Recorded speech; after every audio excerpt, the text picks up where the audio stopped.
Blacks in Technology. Blacks in technology. Blacks in technology. Blacks in technology. Blacks in technology. Blacks in technology. Welcome, everybody, to the 42nd episode of the Blacks in Technology audio podcast. I am your tech ambassador for this afternoon, Greg Greenlee, along with my co-host, the amazing Ayure Selassie. You can visit us at blacksintechnology.net and also visit our blog at bitdigest.net. That's bitdigest.net. You can follow us on Twitter. That's at Black in Technology. That's BLKINTECHNOLOGY. We also have a Facebook page, Blacks in Technology, and a LinkedIn page as well. So you can just go to LinkedIn, type in Blacks in Technology as a group, and you'll be able to find us there. We're going to go over a few housekeeping stats. Blacks in Technology continues to see progress as far as membership. So right now we're looking at over 1,022 members, registered Blacks in Technology members on our site. We're up over 2,600 Twitter followers, so that's good news. And also our LinkedIn member count, where we're about at 1,200 members. So I want to thank everybody for, definitely supporting Blacks in Technology and continue to support Blacks in Technology in the future. That's really great, Greg, this time in here. So we had we reached 1,000 last month, wasn't it, for our member count? Yes. Great accomplishment. Yeah, definitely. If you're listening to this podcast, we definitely like you all to share it out with all your followers and your network. And if you're on Twitter, use the hashtag BitTechTalk. That's BITTECHTALK. Share this podcast out with your friends. We'll definitely be tracking the movement of how well the podcast is being received. If you have any questions or you want to hear something, a topic on the podcast, feel free to email us at contactus@blacksintechnology.net. Okay, so we're going to get into our show, our podcast. We have a wonderful guest, but first I want to talk about what Blacks in Technology is about, what our vision is, and we have a manifesto that we use, and it's to increase visibility, participation, and change the perception all through community, and that's for Blacks in Technology everywhere. This is, not just nationally. This is globally what we're trying to accomplish here. And Blacks in Technology is stomping the divide by establishing a blueprint of world-class technical excellence and innovation by providing resources, guidance, and issuing a challenge to all our members to surpass the high mark and establish new standards of global innovation. So that's what Blacks in Technology is aiming for. That's what we're about as an organization, and what we'll continue to try to achieve. Awesome. And we are able to do this by having these podcasts and the communications through our forums, and we want to use this as an opportunity to go ahead and introduce Xavier Williams, who is our guest for today. Xavier Williams is a senior vice president at AT&T Communications, and just to give a brief overview, since starting his career at one of the largest telecommunications in the world some 20 years ago, Xavier has worn several hats, from sales and product management to leading AT&T's team focusing on healthcare and education. He's a recent honoree of Diversity MBA Magazine's top 100 under 50 diverse leaders, and today he leads a team of customer-oriented employees and service management employees. So we want to welcome Xavier to the show. Great. Thanks for the welcome, and just really looking forward to spending a little bit of time with y'all today. Excellent. Thanks. We're definitely happy to have you here on the show this afternoon. So tell us a little bit about yourself, Xavier. Sure. First, and I should say this, congratulations on your forum, now over 1,000 members. The work that you're doing is essential, so I just want to first congratulate you on what you're doing and just wish you continued success. Thank you. As for me, I grew up in inner city kid, grew up in Washington, D.C., grew up playing basketball, never thought I would be doing anything like this related to technology, but had been very fortunate to have two parents that pushed me in a direction to ensure that I had a solid foundation from an educational standpoint, and was very fortunate to get an undergraduate degree from a school by the name of Edinburgh University in Northwest Pennsylvania. From there, went and got my MBA from the University of Pittsburgh. Started at AT&T 23 years ago with the full intention of this would be my first job. I would be here for about 2 years until I figured out what I wanted to do when I grow up. And now it's 23 years later, and I'm still here. So that's me in a nutshell. Excellent, excellent. So tell us a little bit about why you studied business and information systems, and what made you decide to go into that field?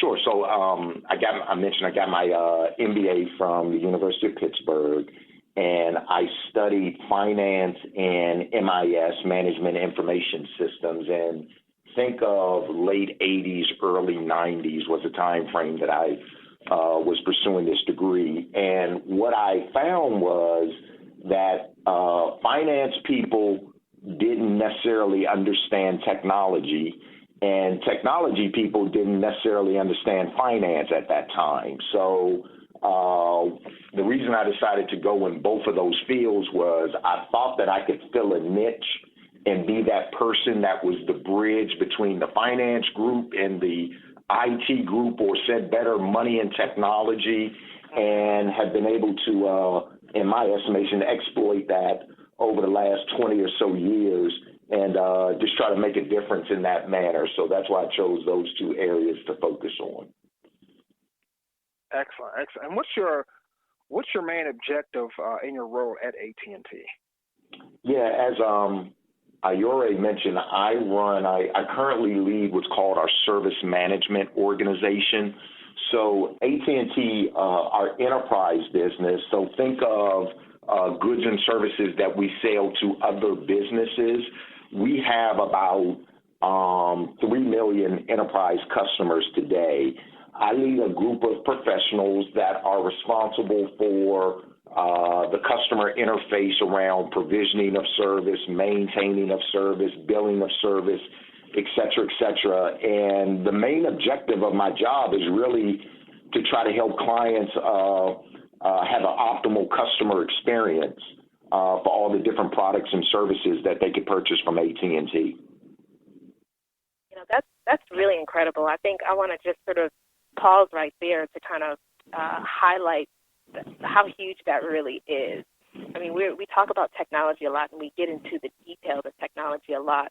But being that you're from this large company, I mean, AT&T is the largest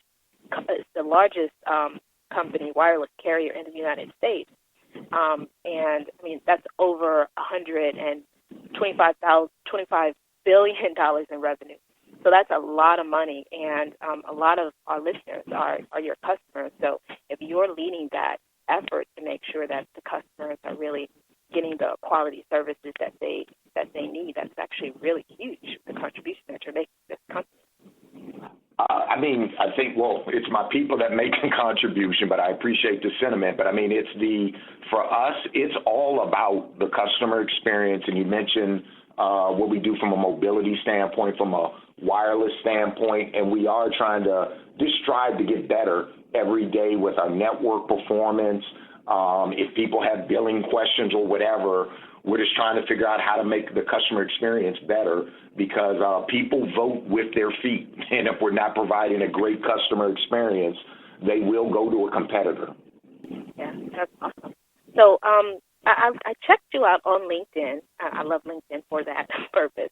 Can you talk to us a little bit about your career progression and how you came up through AT&T? Can you you've been a career, AT&T-er. I have, and I mentioned my original intent wasn't to be at the company this long, but I really, being a naive young person, I didn't know all the different things that the company offered when I actually joined it. So our company has evolved over the years, but one of the things that, especially a technology-based company, it's always reshaping what it does. So when I started with AT&T, the primary revenue was long-distance telephone service was the primary revenue driver, where today, the primary, you just mentioned, our primary driver is mobility revenue. But during that time, I've been able to have jobs in, finance. I've had jobs in sales. I've had jobs in product management.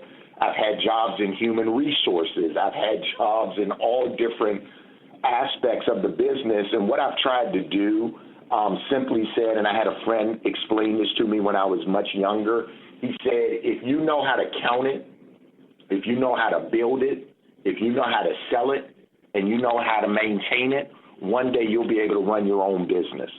And that's what I've always tried to build off of, that progression of wanting to be able to see all different aspects of a business. So when and if I get the opportunity to quote unquote run it, I will have had exposure to all the different aspects of a business, and especially from a technology standpoint. That's excellent. That's an excellent segue actually into my next question, because one of the things that comes up quite a bit on the Blacks in Technology website is our member base talking about lack of mentorship. Within technology, within the Black community. So I want to ask you, did you have mentors, and can you talk to us about how others contributed to developing you for success? Oh, sure. So absolutely, I not only had mentors, I have mentors. And let me be clear on something. Just because we are in technology, don't always look for other folks in technology to mentor you, because there are a lot of different individuals that you can learn stuff from. So it's not to say you're not going to need somebody who understands technology, but understand from a mentoring standpoint, you need people who are going to help develop you holistically. So that's first and foremost. Greg, as I mentioned, I always have had mentors and people that have pushed me and willing to pull me aside. What's the old adage? Pull my coattails when I've needed it. And the one thing that I would say that I learned earlier in life and early in my career, mentors choose you as much as you choose mentors. And by that I mean, if you have a mentor-mentee relationship, the mentor is really pouring the most valuable thing that they have, time and knowledge, into you. And you're not going to be able to pull it out of them. They have to be willing to provide it to you and be willing to do that. So I could go down the list of people that have helped me. It'd probably take longer than this podcast. But over the years, what people have always done for me is sat me down, explained to me where I am in my career and how I could get better, and always made the point, it's a choice. It's a choice.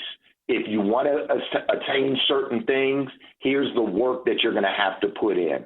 Part and parcel with the work that you're going to have to put in, there's this aspect called networking that you're going to have to put time into. Part and parcel with that, there are always going to be opportunities for you to grow and give back, and those opportunities might be just as important as you taking in information from other individuals. From a developing success standpoint that you mentioned, I mentioned one example about the count it, build it, sell it, maintain it idea. Another simple idea that a friend of mine, a mentor of mine, gave to me early on was make sure that you have foundational skills and you have what he called eating skills. Make sure that you have a skill that is your foundation that you can always fall back on. And then once you have that foundation built, you could go and try other stuff because if you quote unquote fail, you could always fall back to your foundation. Another important idea, and in fact, we were talking about this yesterday in a session with some folks.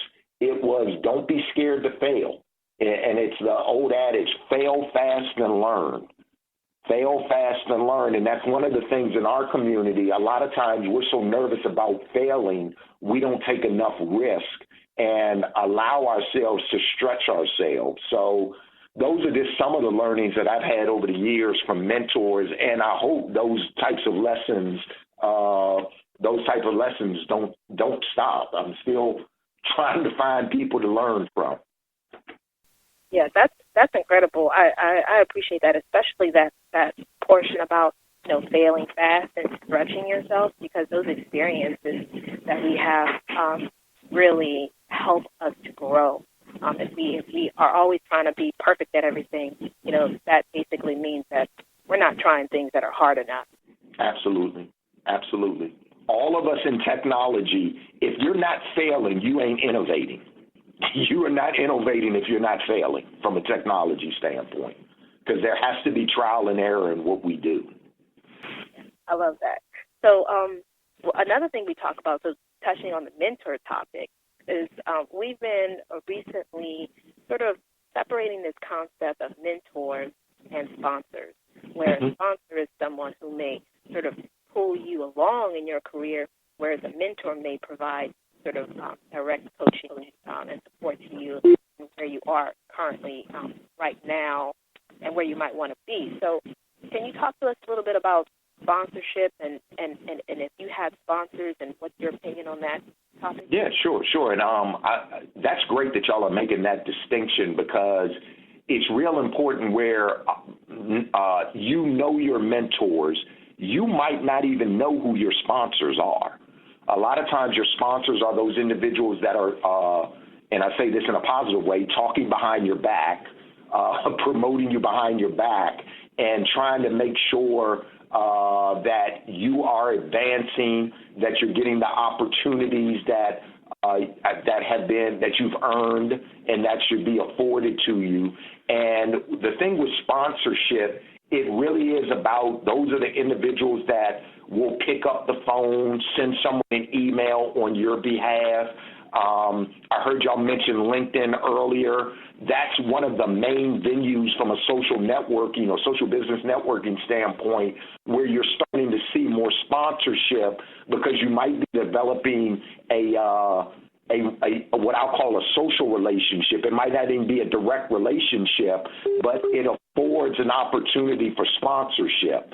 So this is a very important concept that not only do we need to understand, but we need to embrace, because many people have advanced their career because of sponsorship as much as mentorship. And again, it might be individuals that you don't even know, but they're quietly watching you and watching your development. Yeah, no, that's huge. It really is huge. And I think you pointed out that sometimes you may not even, know who your sponsors are, but they talk behind your back, and I've definitely experienced that. And I would, just point out for folks who, hear someone talking about you, thinking positive things about you, follow up with that person and just reach out and say, hey, thanks for putting in a good word for me, and continue to build that relationship when you notice that happening. Take advantage of that. Absolutely. So AT&T strategy with regard to internet and Wi-Fi, you guys are the largest Wi-Fi network in the country right now, and you guys have a really large coverage in terms of Wi-Fi globally. I think I read a stat that you have over 400,000 hotspots globally through your different roaming and networking agreements. So Mark Zuckerberg recently launched this concept called Internet.org, and it's envisioned to get the rest of the 6 billion people all over the world on the Internet. And I'm wondering, can you talk a little bit about what you think might be required in order to achieve such a big task, and who some of the key players will be in enabling everyone in the world to have access to the Internet? Sure. I mean, first of all, that's a huge vision he has, and I applaud him for, really taking that on and trying to to figure that out. You mentioned some of the players. It's going to involve a very large ecosystem. So, if you think about Zuckerberg, you obviously think about Facebook, but, a lot of his competitors are going to have to engage, be it Google, be it Microsoft. They're going to have to be engaged in this. You got to think about all the, and I assume if he really wants to hit the world, we're going to have to really leverage mobility and wireless, as you were saying, from a Wi-Fi standpoint. So all the mobility equipment providers are going to need to be engaged.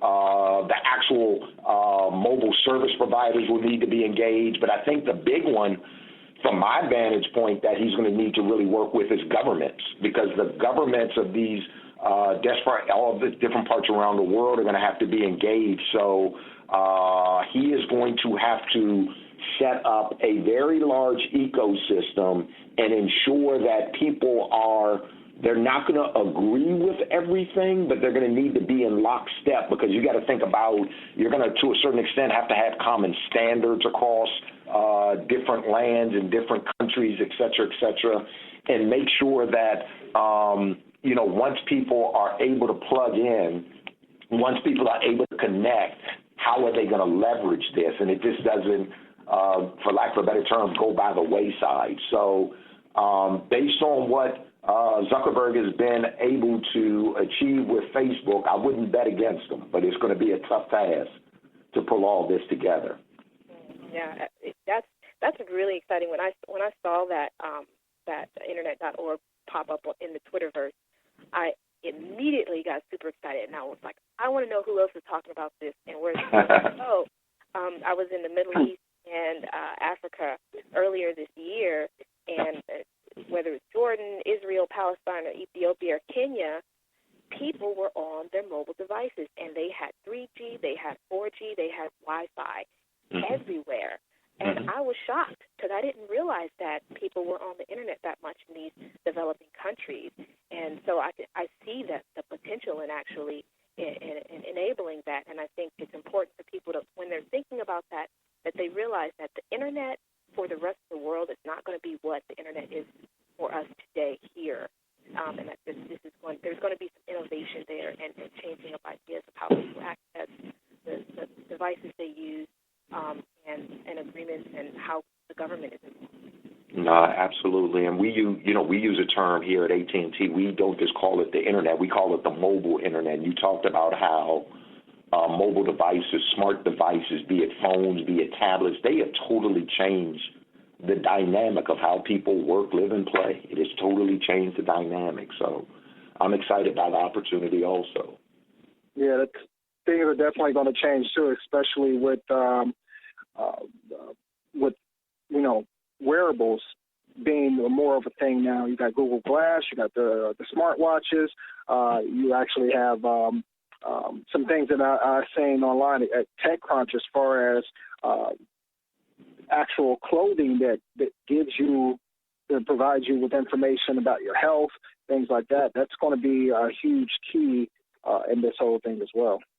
Absolutely. It's going to help. And I previous job I did healthcare within AT&T. It's going to change the way people have medicine administered. It's going to change the way that you support individuals. So, like as an example, my parents are in the Washington D.C. area. We now have what they call smart slippers. So there's a wireless device in slippers.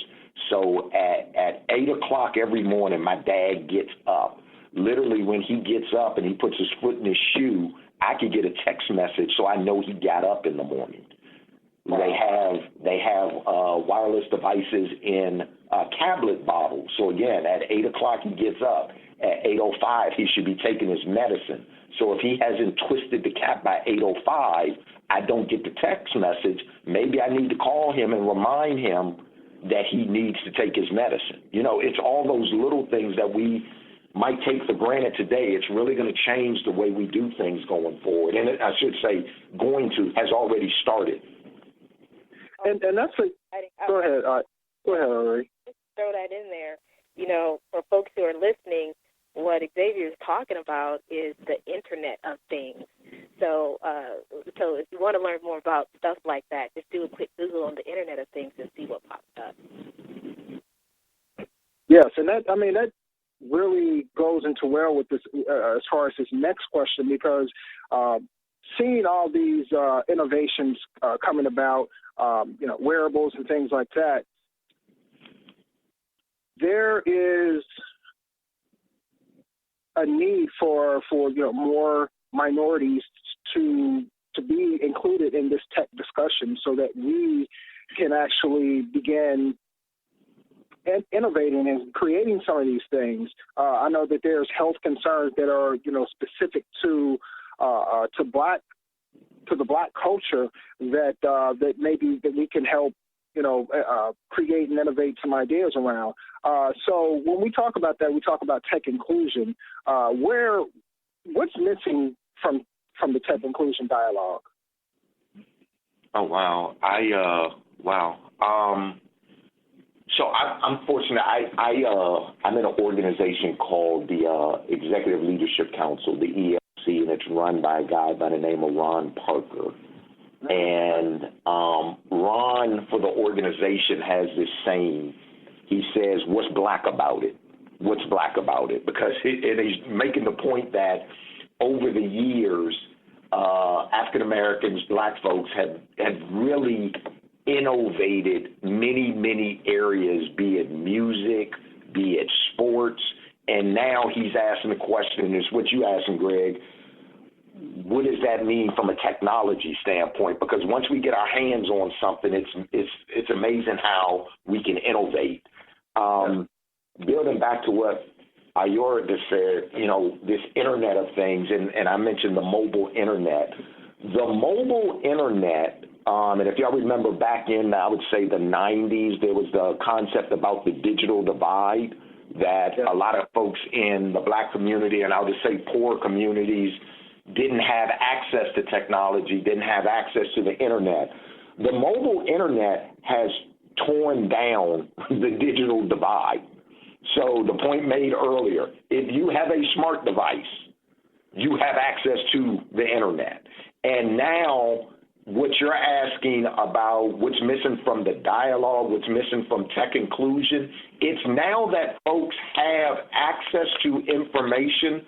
What now? What are they going to do with it? And that's why I really applaud what y'all are trying to do here is create a platform so people can start innovating because they do have access to technology, they have access to information, they can leverage the mobile Internet, et cetera, et cetera. So, Greg, to be honest with you, I don't know what's missing, but I know smart people like you, Ayora, y'all will figure it out. I'm not the technology guy to figure it out, but we at AT&T, we're trying to make sure people are armed with the appropriate tools so they can innovate, and for me, make it what's black about it, what's black about it so they can innovate from that vantage point. That's wonderful. I had some conversations. I work with BIT, and I work with a couple of organizations as well that are focused around, just the inclusion piece, especially for African American people. And one thing is that I think we kind of need to rate ourselves, a little toughly, right? We got to say, what is it we're talking about doing? What have we done? And how can we do this better? Mm-hmm. And so I think it's really important for us to be more connected in terms of the other organizations that are out there that are doing this thing, and try and start to formulate some strategies around how we can really have long-term gains and really bring in the big wins and push this to the next stage. Mm-hmm. And so talking to a person like you, I know you have, a large network, and you're the kind of person who I look up to learn from. What can we do better? So I'm wondering, can you talk a little bit about the unique value that a person like you brings to this here discussion of technology inclusion? Well, first of all, I appreciate the compliment, very much so. For me, the biggest thing I try to do is focus on, and our company does it, focus on education and getting to young folks, talking to them about STEM, talking to them about science, technology, engineering, math. I myself, I was talented in math, but in our community, no one's fault when I say this, what I knew was business. So I majored in business. I didn't think to major in engineering. I didn't think to major in math because when I was coming up, it was like, well, what do you do with that degree? If I get a business degree, I could get a job and go work in business. So, I mean, for me, I try to give back and make sure I'm especially doing things with younger folks and make sure that they understand and embrace and don't run from technology and know that there are jobs and opportunities that will be created, and they will be able to create jobs and opportunity if they embrace technology, and it's going to be a way of life for them. So it's how do you make sure that they're comfortable with this? Now, Ayure, what you're challenging me with is the other thing I got to do is make sure that people around me are doing the same things. I mean, from a value add standpoint, I can't let my peers and people my age, I don't think of myself as old, but I'll say I'm older than y'all. I need to make sure they stay engaged and give back because many people have been very fortunate in this technology space that can make sure that you do better than us, the folks after you do better than you, et cetera, that to your point, we make something that's going to perpetuate and continue to grow the community and invest back in the community and make sure that, people do embrace technology and understand how that's going to not only be, but continue to be a big driver in our economy, not only in the United States, but globally. So it's those types of things that I think I could help try to add value around. So I'm hearing you say that, your role is really to inspire those folks in your peer group to do more so that we can continue to grow. That's fantastic. Yeah, and I would just say besides inspire, I need to push. It's not just the, hey, do what I do by looking at me. It's the, and we, I think I'm going to put words in your mouth. We need to have more accountability. And part of accountability is, the only word I could think of is calling each other out, but I say that in a very positive manner. That a lot of times that has negative connotations, but calling each other out and saying, hey, what are you doing? Because you have something to offer. So we do need to hold each other accountable. Yes.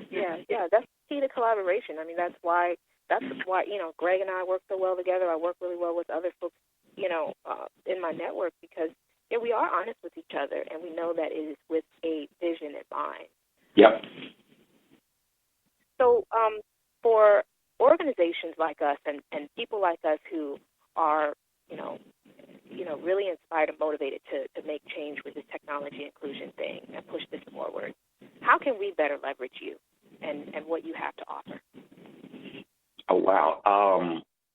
You'd have to answer that for me. The best thing I could do is make myself accessible, which I will do. The best thing I could do is I will extend, if I have a network or I could help you in some way, I will do that. If I could help you be as a mentor, I will do that. If I could help you as a sponsor, I will do that. So you have my commitment to help out any way that I can. So from a leverage standpoint, reach out to me. Let me know how I can help you. But the big thing, I'm just going to be blunt with you, I want to make sure you've tried to help yourself first. And that's one of the things, when you talk about sponsorship, when you talk about mentorship, most mentors, most sponsors, they want to see people, and you two are great examples, that already have the passion, they already have the drive, And even more importantly, and I sense this from just meeting both of you, this is not about personal ambition. This is about something bigger. This is about something bigger than that. And not just me. Those are the people that other people want to help. Those are the people want to help, because to a certain extent, I'm trying to ride on your coattails. So I might, quote unquote, help you, but I'm trying to ride on your coattails as you continue to grow and prosper and do the things that y'all set out to do with this platform that you've created. Wow. That's incredible. I definitely want to, just add into that, not only do we, appreciate you coming on the show, but, you're definitely helping us and doing your part as well, just being visible. And we always talk about tackling that issue of perception and conquering, that the lack of visibility that we have in this space, and just you being present on this podcast and giving us words of wisdom and things like that. It's monumental, and it helps our cause and it forwards our cause as well. Oh, good. I appreciate, like I said, I appreciate the opportunity just to speak with y'all. So is there anything, before we jump off this podcast, is there anything else you would like to share with us, advice for our listeners, advice for us to meet the goals of our mission? I'm not a person to give advice. I'll give you an opinion. Keep the conversation going. Y'all have struck on something. Keep the conversation going. Good things will happen if you keep talking about it. And as you continue to grow, as you continue to bring in more members, don't always look for the right answer or the correct answer. Go in trying to seek what the right question is to ask. The answer will become apparent. You want to make sure that you're really trying to frame the question correctly, as opposed to always trying to jump to the answer, because the answer may be multifaceted, but the question should be straightforward. So as you're keeping this conversation going, as you continue to, invest and what you're doing with blacks in technology, continue to grow, I would just encourage you to keep the focus. If myself or if there's someone in my network that could help you, please reach out. Please reach out. And I just wish y'all the best of luck, because as I started, y'all have tapped on to something, and I just want to encourage you to keep it going. We definitely appreciate that. And that is advice. That's great advice. And we definitely appreciate it. Sure. Any closing words from you, Ayuri, before we jump off it? Closing. Well, one, I just want to thank you again, Xavier, for giving us your time. I'm really excited to be sharing this with all of our listeners, and I encourage folks to really, take it to heart, because this was an honest conversation. This is as honest as it gets. So, looking forward to our listeners reaching out. Let us know what you think. Let us know how we can continue this conversation, what other questions we should be asking, and how we can just continue to make a difference. And thanks again, Xavier, for joining us. Yeah, thank you. Yeah, thank you for your time. Anytime you want to come back on the show, the door is always open. This was a great conversation. I'm pretty sure that there's a lot more to say and a lot more to talk about. And so if you ever want to join us again, feel free to shoot us an email. I will do that. Excellent. Well, thanks a lot, Xavier, and you have a nice day. Hey, you have a great day. Thank you very much for the opportunity. You're welcome. All right, Greg, that was incredible. I'm fired up. Very, very inspirational. Very, very inspirational. A lot of good. Just the tidbits of. I love quotes. I love one-liners and things that he would say. A lot of stuff just hit home. Like, what's black about it? For instance, or you need to frame the question correctly because the answer may be multifaceted, but the question has to be straightforward. Things like that is what makes having these podcasts, well worth it. So that was some great tidbits of information from Xavier, and provided some great insights as far as what AT&T is doing, his pathway to and progression to success in his field. So overall, it was a great podcast. Fantastic. And I want to give an update for the last podcast we did where we talked about the Google Site Reliability Engineering. The blog post has been posted with some notes from that session, including a nice mind map that includes some really good information around site reliability engineering principles, what they are, and some really good things I think folks out there might be able to leverage if you're interested in that topic. So check out the blog on bitdigest.net. Excellent. So our next podcast, what are we going to talk about? Give people a preview of what's next. So this has been a really good, exciting year for conferences. So I think it's time for us to pick up that conference conversation. I know you are going to some really exciting conferences, and I've been to a few. So I think that should be our next topic. Yeah, definitely. I think, from the last podcast, that's actually what this podcast is going to be about. But the Xavier podcast kind of fell into our lap, luckily, because it was a great podcast. He was a great guest. So we're just going to go ahead and, next podcast, we're going to have the conference conversation, the con. Can we call it the con? I'll call it the con. The conversation about conferences. So what's coming up? Which ones are you going to?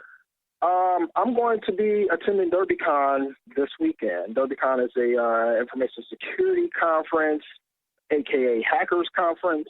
A lot of great talks with some of the great minds in information security are going to be there.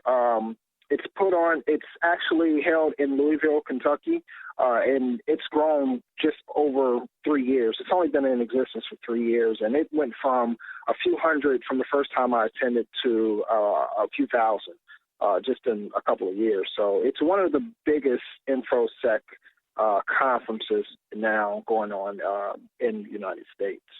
So that should be pretty interesting. I went to it last year as well, year before.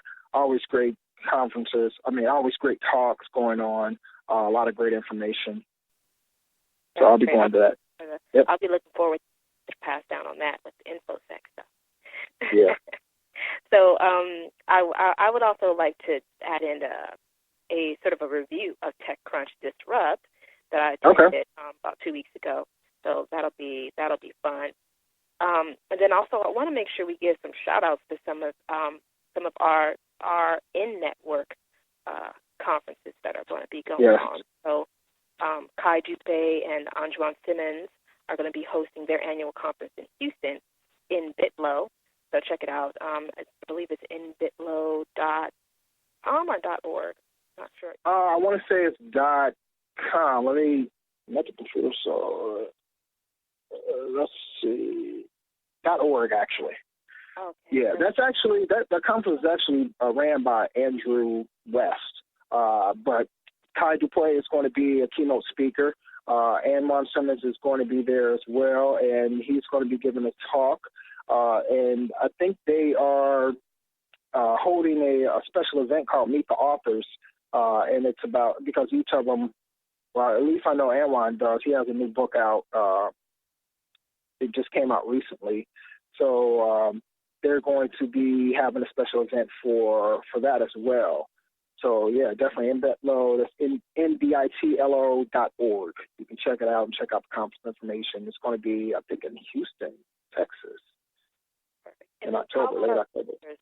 How about our sisters in technology? What's going on there? Yeah, that's going to be, it's the Women Interactive Creative Technology Festival going on in Atlanta, November. Let me get this date right. I don't want to mess it up. It's going to be the weekend of November 8th, 9th, and 10th at Spelman College. Ashia Sims is one of the organizers of the Women Interactive Creative and Technology Festival. You can check them out at womeninteractive.com. I want to make sure that's right. .com, is that right? And you're going to be at that conference too, right? Yeah. I'm going to have a table there, courtesy of the ladies at Women Interactive. They were nice enough to set me up with a table for Blacks in Technology. I'm actually on the board of curators, so participating is definitely a must for me. So I'll be there Saturday. I actually won't be there Friday. I'll be there Saturday at the interactive portion of the conference. Let me make sure I get that website right. It's terrible. I don't know it off the top of my head.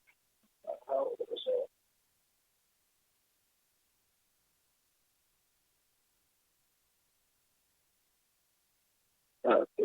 Let's see if I can find it real quick. Interactive.net. I just found it.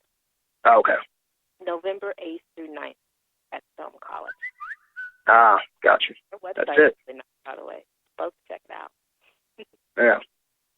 So, yeah. Okay. Yep, definitely shout out to those two. Should be great conferences. So if you can make it, if you're in the Houston area, if you're in the Atlanta area, definitely check them out. So I think that's, I'm going to go ahead and wrap this podcast up. Great podcast. Look forward to the next one. All right. Thanks, everybody. Any closing words from you? Any parting words, Ayori? Folks, please make sure you support us through our social media channels. Share our tweets. And we have begun using a new hashtag, hashtag BitTechTalk. So anytime you use that hashtag, we will be tracking it and using it to support our campaigns in the future. So please tweet us and share this podcast with your network. Excellent. And you heard straight from the amazing, awesome Ayori Selassie. Thank you, Ayori, and till next time. All right, bye. All right, take care. Blacks in Technology. Blacks in technology. Blacks in technology. Blacks in technology. Blacks in technology. Blacks in technology.